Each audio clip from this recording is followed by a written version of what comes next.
Então, pessoal, boa tarde a todas e todos, né? Agradeço aí a presença de vocês, da ouvidora da mulher da UFRJ, da professora do Instituto de Geociência, é isso?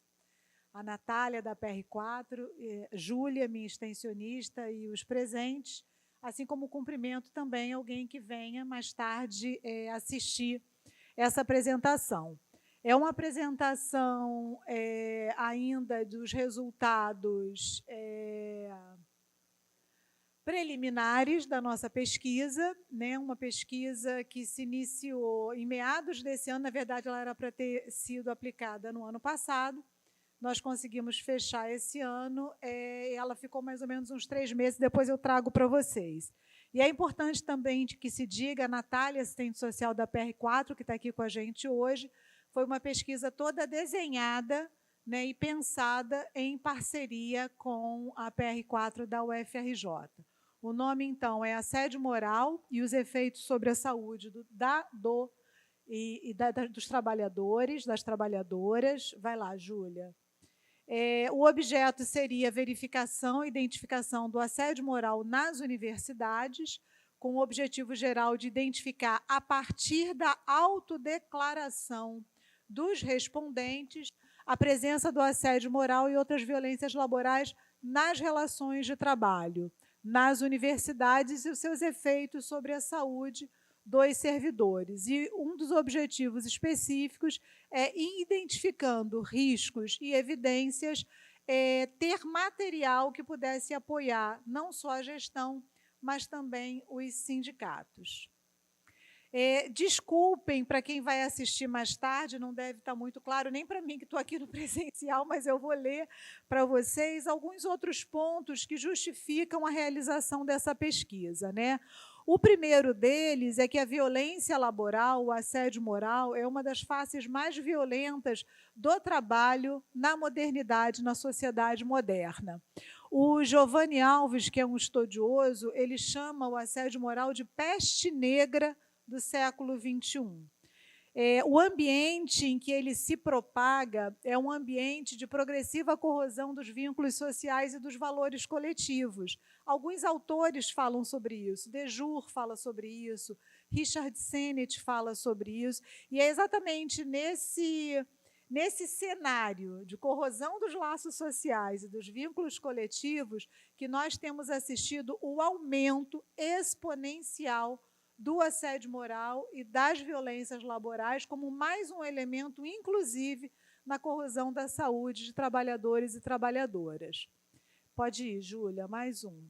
Uma outra questão que eu trago para vocês, talvez não dê para ver, mas o TCU, nós estamos em novembro, se eu não me engano, em agosto de 2025, uma secretária do TCU disse que 60%, né, das instituições federais de ensino superior não tinham uma política de enfrentamento ao assédio. Na verdade, eles chamam de assédio aos assédios morais. Ela trouxe, inclusive, números. 41 de 69. A gente vai falar... desculpa, seu nome é Ângela. Está estranhando? Eu tenho acompanhado as postagens que a nossa universidade tem feito no enfrentamento, mas a gente depois vai discutir que eu não sei, eu tentei contato com essa secretária, uma mulher, mandei 2 e-mails para ela, ela não respondeu, mas talvez tenha alguns aspectos que são importantes a nossa universidade se debruçar para que seja identificado para fora as ações que a gente tem feito.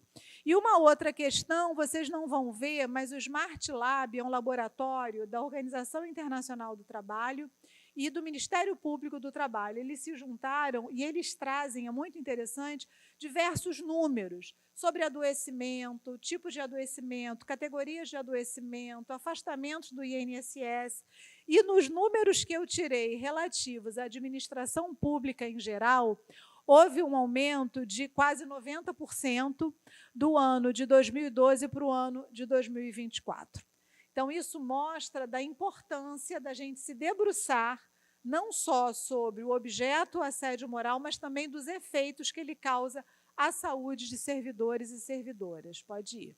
A metodologia que nós utilizamos foi só entrevistar servidores ativos. A universidade, em 15 de outubro, tinha perto de 12 mil servidores, com 4.660 docentes, 8.769 técnicos administrativos. Usamos a amostra probabilística, ou seja, nós divulgamos em todos os canais, muito com auxílio da PR4, por e-mail, redes sociais. E aí eu queria abrir um pequeno parênteses, a nossa amostragem foi de 7%, nós tínhamos uma expectativa de que ela seria maior, mas o que aconteceu? A despeito de nós termos construído essa pesquisa em parceria com a PR4, nós não sabíamos, se eu não me engano, o CGU, acho que foi a controladoria, não estava mais permitindo o uso de plataformas externas na pesquisa. Nas primeiras 24 horas, e foi um pouco esse resultado preliminar que nós trouxemos para vocês, nós tivemos mais de 300 respostas. Aí fomos, então, comunicadas pela TIC de que precisaríamos recolhemos e levamos 2 semanas para que esse formulário fosse colocado no sistema interno da UFRJ. Então, houve um delay que eu acredito que tenha sido importante na captação de novos respondentes. Mas, enfim, quem faz pesquisa sabe como é, a gente faz o possível e trabalha dentro do que foi possível. Só volta um pouquinho, Julinha, por favor. E aí nós tivemos 7% de respondentes, por mais que nós ficássemos batendo, relembrando. Natália, a PR4, foi parceiríssima, porque imprimiu cartazes, ia nos eventos e falava, mas foi o que nós conseguimos, perto de 900 respostas no total, para ser mais exato, 825 acessos e 823 respondentes de todo o questionário, né?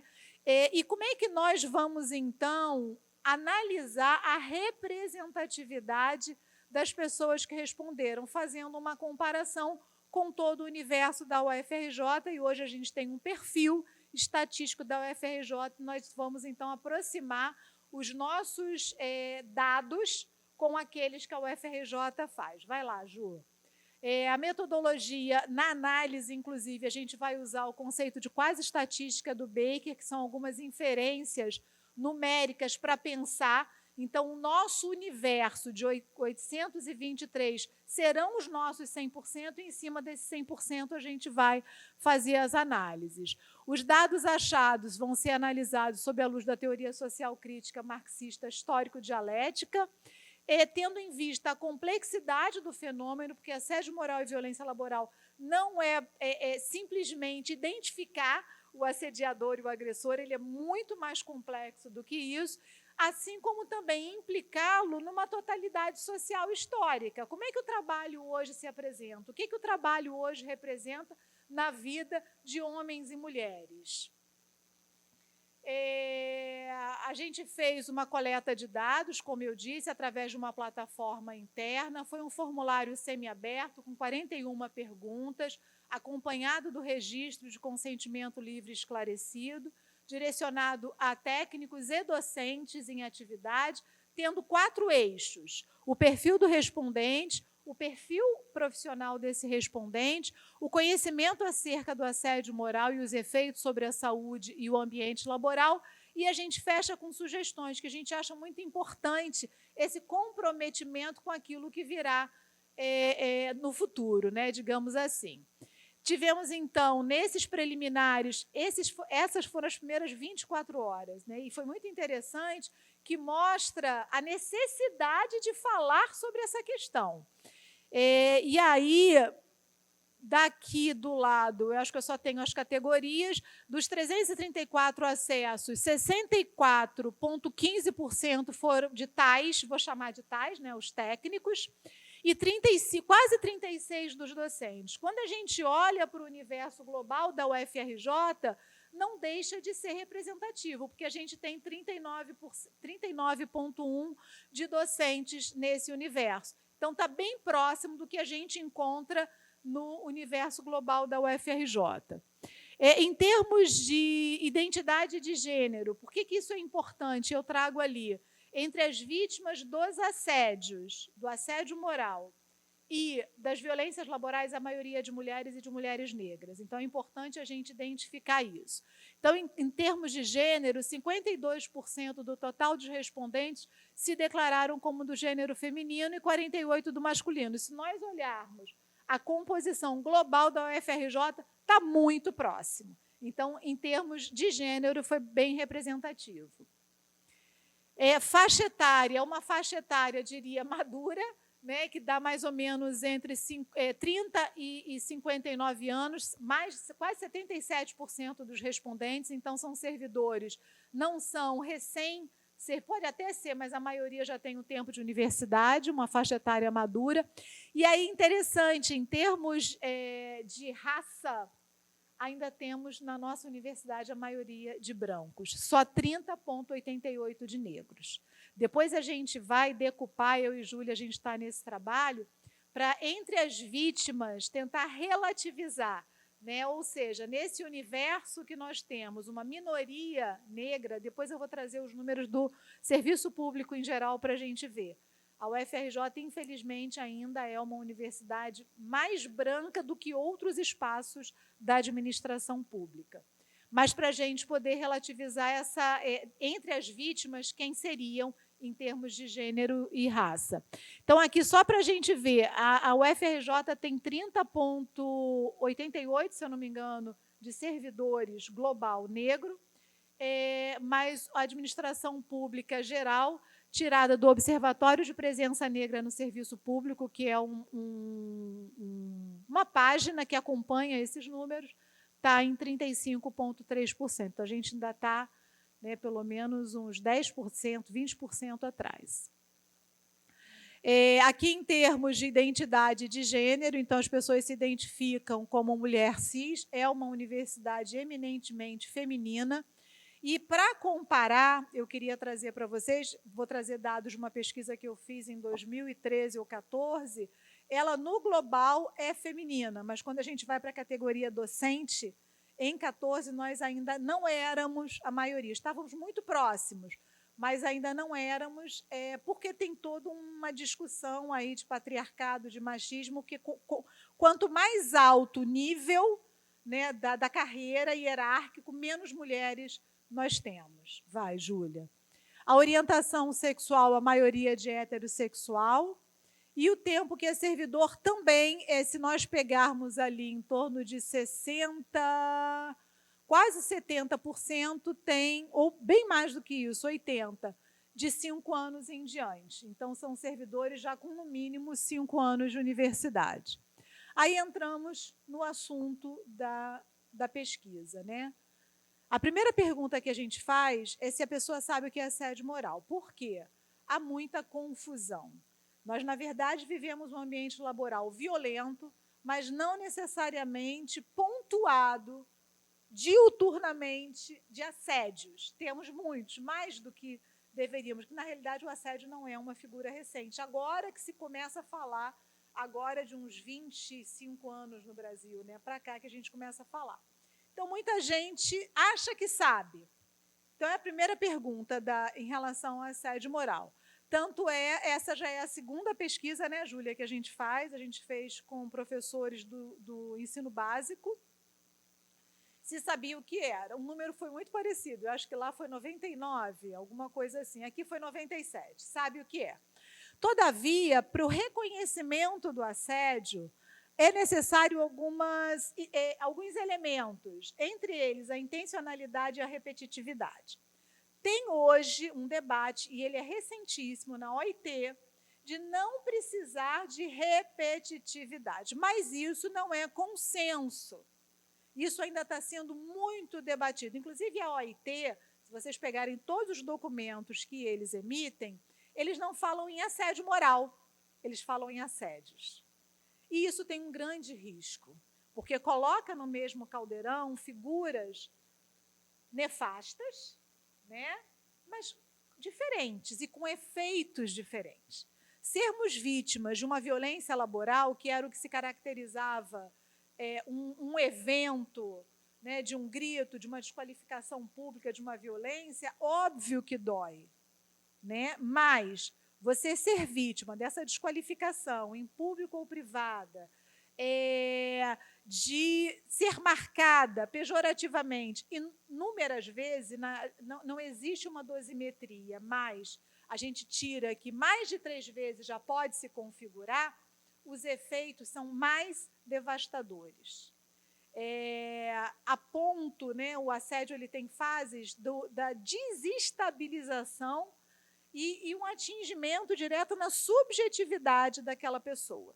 Então, hoje, a OIT não fala mais de repetitividade, mas entre os estudiosos isso não é consenso, e eu sou partidária que não se coloque como similar. Assédio moral é uma figura, assédio sexual é outra, e algumas vezes eles estão ligados, muitas vezes por não conseguirem os favores sexuais, ele passa a assediar moralmente, e a violência laboral. Então, são 3 figuras nefastas, mas eu acredito que com efeitos diferenciados sobre aquele ou aquelas ou aqueles sobre os quais ele faz vítima. Então, assim, muitas pessoas dizem, mas esquecem desta questão da repetitividade, que eu acredito que faça, eu penso que faça diferença. E essa nomenclatura única, eu acredito que acaba esvaziando a gravidade dos assédios, do assédio moral. Ao perguntar se já sofreu algum tipo de assédio, então, lembrando, 97% disseram que sabia, na hora de perguntar se já sofreu, quase 74% disseram que sim. Como é que eu vou ter certeza, tendo em vista que faltam, porque a gente pergunta, tem uma pergunta aberta que diz, ok, você pode me descrever? E a gente está analisando 820 perguntas abertas que a gente vai ter que analisar. Então, a gente vai depois fazer a relativização de quantos que disseram que sim e, na definição, colocaram esses elementos importantes. Mas, quando a gente pergunta, beleza, você já sofreu? 73% disseram, será que eles sabem o que eles sofreram, se foi violência ou se foi assédio? Aí vem a pergunta seguinte, que é, quantas vezes? E aí a gente tem a certeza de que aqueles que disseram está muito próximo do que falou, porque se nós somarmos ali de 3 e mais de 10, dá mais ou menos 63%. Então, poucas pessoas que se disseram vítima não passaram das 3 vezes. A maioria delas, mais um pouco do que passou, de 3 a mais do que 3 episódios de assédio moral. E a outra pergunta, eu não sei se está em seguidinha, que eu não estou lembrando aqui dos números. Quem foram os assediadores? Dos que responderam que foram vítimas, as respostas referendaram estudos anteriores do Eloane, Margarida Barreto, que diz que o assédio ele tem 4 direções: ascendente, descendente, horizontal e mista. A descendente é a mais comum, que é do gestor para a equipe ou uma pessoa de nível hierárquico abaixo. O ascendente é o de baixo para cima, de um servidor, que inclusive é o tipo mais comum no serviço público. No privado, geralmente, é o descendente. E o horizontal, que é entre pares. O quarto seria o misto, porque vê o chefe fazendo e acaba que ele adere àquela desqualificação, aquelas piadas, aquela nomenclatura, né, que destitui o outro, né, da diferença da humanidade, para não ser a próxima vítima. Então, quando a gente pergunta quem foi o assediador, ele referenda pesquisas anteriores que mostram que a maioria dos casos é de um superior hierárquico. E, em seguida, do colega. Né? Aqui a gente não teve condição de saber se seria o misto ou se seria efetivamente horizontal. A segunda categoria, 44% do colega. Talvez seja uma característica do espaço público. Mais à frente, talvez a gente possa se debruçar, mas 80% foi feito por um superior hierárquico. E entre as escolhas que nós colocamos, também foi tirado, a própria OIT coloca essas categorias, quais que eles foram vítimas. Humilhação na frente dos outros ou em segredo, 57%. Receberam respostas rudes, 58%. Tiveram suas rotinas ou tarefas exageradamente controladas, 41%. foi tratado com ironia quase 64%, e atribuíram problemas que não tinha em torno de 20%. Essas experiências afetaram a sua saúde, porque é importante isso também saber, né? A OIT diz que no assédio moral todos perdem. Ela elenca o Estado, a economia nacional e a sociedade, além da vítima, da sua família e da empresa em geral. Então, quando a gente pergunta para essas vítimas se afetou, quase 83% dizem que sim. Vai lá, Júlia. E aqui a gente traz um pouco desses que disseram que tiveram sua saúde afetada, a UFRJ ficou sem contar com a presença deles por mais de 15 dias. Ou seja, ele foi vítima, ele teve efeito sobre a saúde dele, obviamente que a família que o acolheu, esperamos, né, que assim tenha sido, recebe também as consequências daquele ato, mas os colegas que permaneceram também, porque é um a menos na equipe, ou os usuários daquele serviço. A OIT diz que efeitos sobre a saúde do assédio são desmotivação, burnout, insônia, depressão, ansiedade, e ela ainda vai mais longe e afirma que as vítimas de assédio apresentam 4 vezes mais chances de desenvolverem depressão e o dobro de ficarem estressados, com consequências para todos. Eu trago a economia nacional, a Austrália fez um estudo, se eu não me engano, eles perdiam em torno de 4 bilhões de dólares americanos por ano pelos absenteísmos.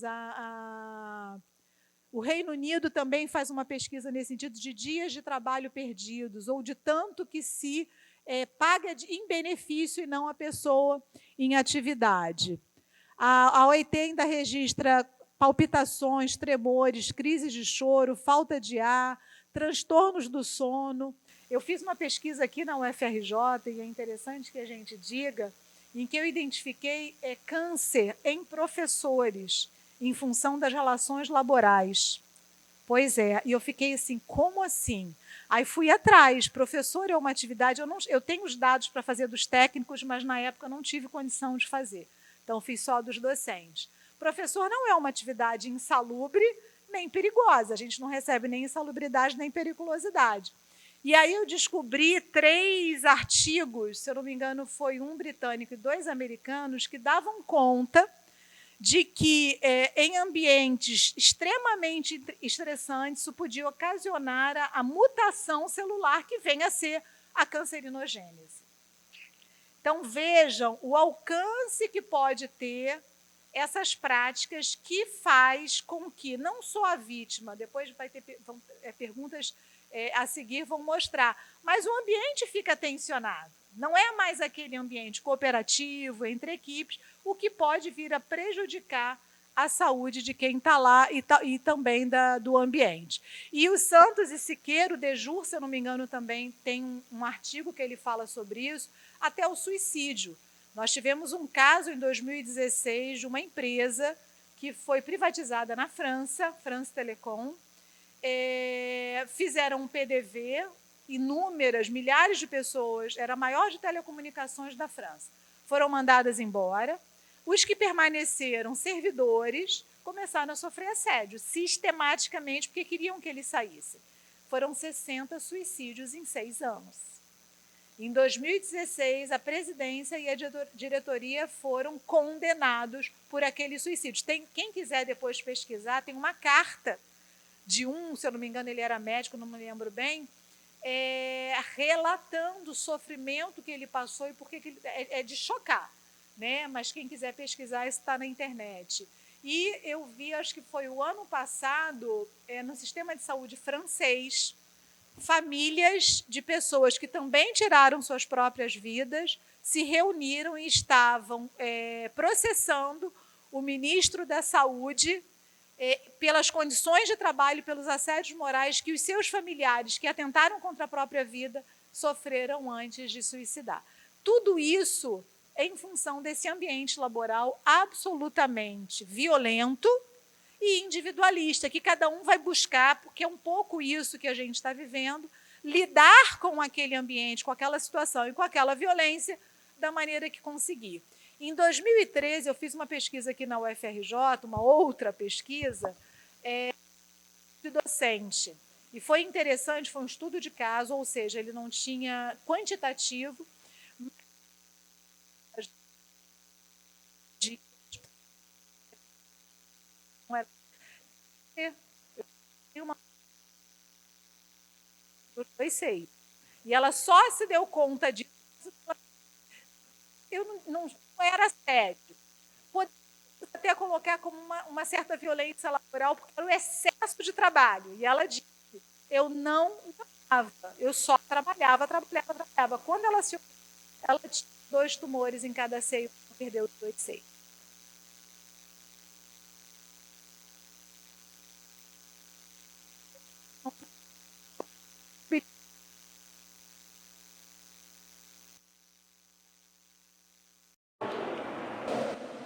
Aí, talvez, aqui a gente tenha elementos para dialogar, né?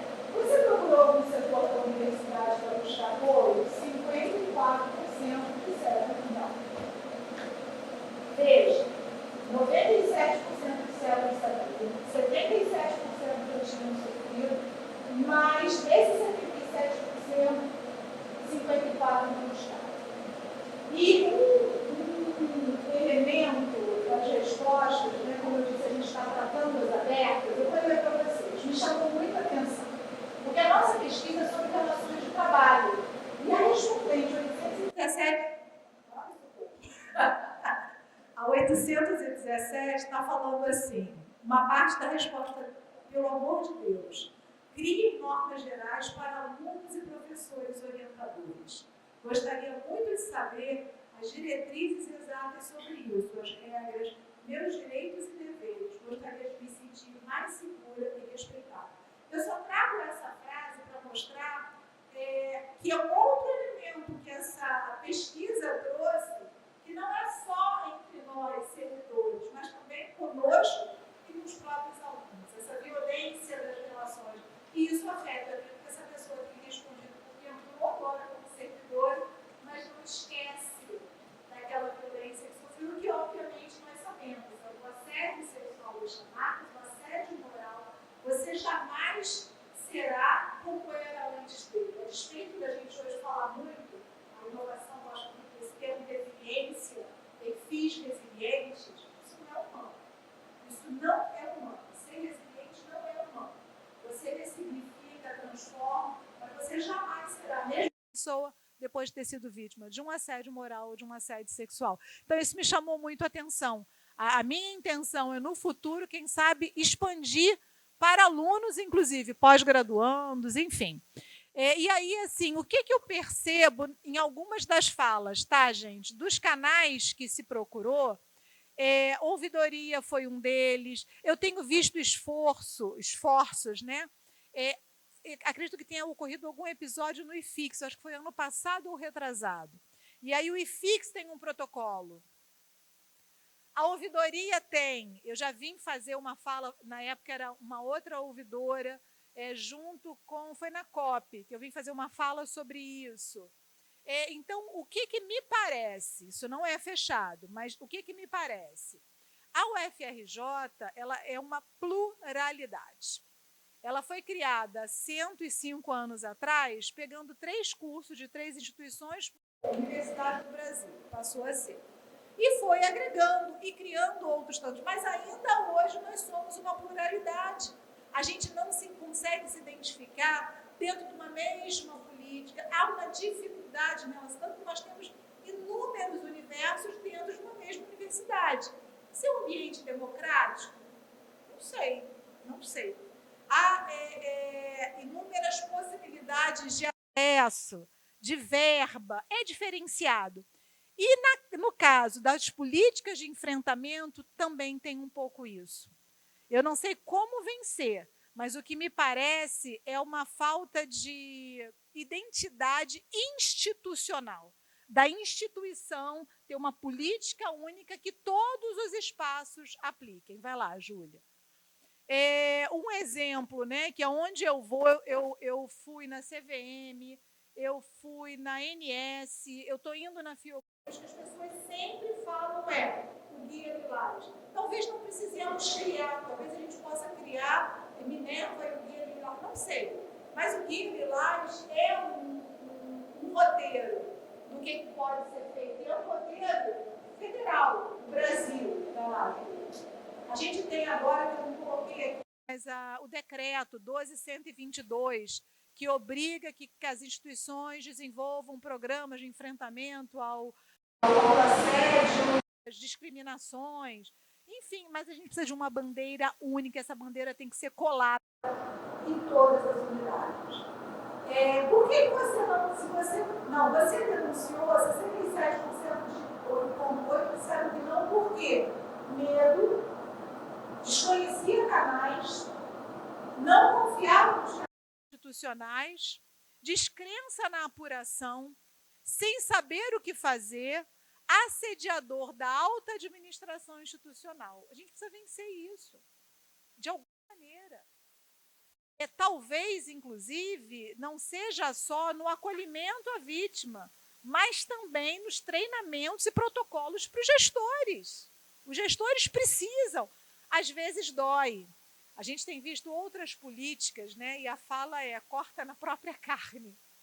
A gente tem que treinar esses gestores de alguma maneira, porque a unidade X, a minha amiga Júlia vai assumir a direção, como é que eu vou colocar a Júlia num PAD? Né? Então, vou tentar mediar, mas para a vítima, né? Isso basta. Eu vi, inclusive, aí depois a gente até abre para dialogar, se eu não me engano, na nossa política está em ouvir também o assediador. Eu já participei de algumas outras, se quiser eu posso depois até colocar em contato, uma assistente social do TRT, que acabou de condenar um juiz, afastou um juiz do trabalho, que tinha uma vara assediadora, ele, toda a sua equipe eles conseguiram afastar, o serviço social foi preponderante nesse processo, em que o assediador não é colocado no momento, é a vítima. É a vítima, precisa ser acolhida, precisa ser ouvida, precisa ser o assediador em outro momento. Então, assim, é pensar um pouco também esses protocolos internos, vai, Júlia? Para além de ter sido vítima, para a gente mostrar o quanto isso faz mal quando acontece naquele ambiente laboral. Conhece algum colega de trabalho que sofreu assédio? 77% disseram que foram vítimas e 74% disseram que conheciam. Vai. Presenciar ou saber dessa ocorrência afetou? 92% disseram que sim. Então, veja, nem só a vítima sofre. Ver um colega sendo vítima, saber que naquele ambiente é possível ou passível de acontecer, isso já mexe com a gente. Volta lá um pouquinho, Julinha. E aí, entre os efeitos, eles relatam o medo, a ansiedade, o dano funcional e o próprio compromisso com a instituição. Os autores chamam isso de cinismo funcional, se eu não me engano. Que é tipo assim, gente, vou lá, vou fazer meus processinhos no SEI, ou vou ficar naquele tempo remoto, né, que algumas unidades têm, e não vou me envolver, porque eu não quero ser, né, a próxima vítima. Então, isso é muito ruim para os laços, para o trabalho, para a equipe, para a sincronicidade, para o próprio pertencimento, porque o trabalho na UFRJ ele não se dá, a gente estava conversando, ele não se dá isolado, ele se dá sempre em equipe, para a gente pensar uma política. Quantos atores a gente não traz? Então, teremos muitos mais dados, obrigada, Júlia, para a gente conversar, como eu disse, é um resultado preliminar, né, que eu estou trazendo para dialogar com vocês que estão aqui, e depois também meu e-mail, bota lá, Julinha, meu e-mail é esse. Eu me surpreendi com essa pesquisa, porque eu recebi muitas manifestações que quando eu divulguei essa pesquisa, eu sou obrigada no registro de consentimento a colocar meu e-mail, eu recebi muitos depoimentos direto para mim, interessante que eu não esperava, né? E fui dialogando e orientando. Então, assim, ao pensar uma política de enfrentamento, eu acho fundamental que nós pensemos institucionalmente. A mesma bandeira, com uma logo única, e que todas as unidades divulguem na sua página né, ter esse comprometimento. Então, aquela secretária do TCU que diz que 60% das universidades não têm um programa de enfrentamento, talvez seja por isso. Primeiro, nossa página não é uma página intuitiva e fácil de navegar, nós sabemos disso. Ela teve recentemente uma mudança, mas continua sendo difícil de você encontrar informações e elementos ali. E quando você entra, né, onde é que está? Aí a gente vai pesquisar, vem notícias, enfim. Então, essa não denúncia, ela tem vários aspectos que serão importantes ver. Sei que tem uma ouvidoria, que é uma ouvidoria atuante, que é uma ouvidoria, né, eu posso dizer, acolhedora, que faz o que está ao seu alcance para dar conta, mas talvez a gente precise de outros elementos para fazer valer esse espaço como um espaço de confiança, buscar outras experiências como essa do TRT. Eu li, né, não li em profundidade, mas li rapidamente a divulgação do nosso protocolo. Falei, gente, mas vai ouvir o assediador nesse momento? É claro que ele será ouvido em algum momento da apuração, mas logo de início, e óbvio que a pessoa, sabendo como são os cargos de gestão aqui na universidade, eles não são disputados, pelo contrário, né? Entrou um amigo, um parceiro de pesquisa, como é que fica isso? Então, é muito importante que a gente olhe com mais cuidado. Ela tem números, às vezes são tantos os esforços que eles se esvaem. Onde é que eu vou? Para o que eu procuro? Então, é importante pensar. Eu vou desligar o microfone e dialogar com quem está aqui e agradecer a audiência de quem vai me assistir depois. E meu e-mail está ali para quem quiser também mandar ali as suas perguntas, indagações, enfim. Eu comecei sem me apresentar.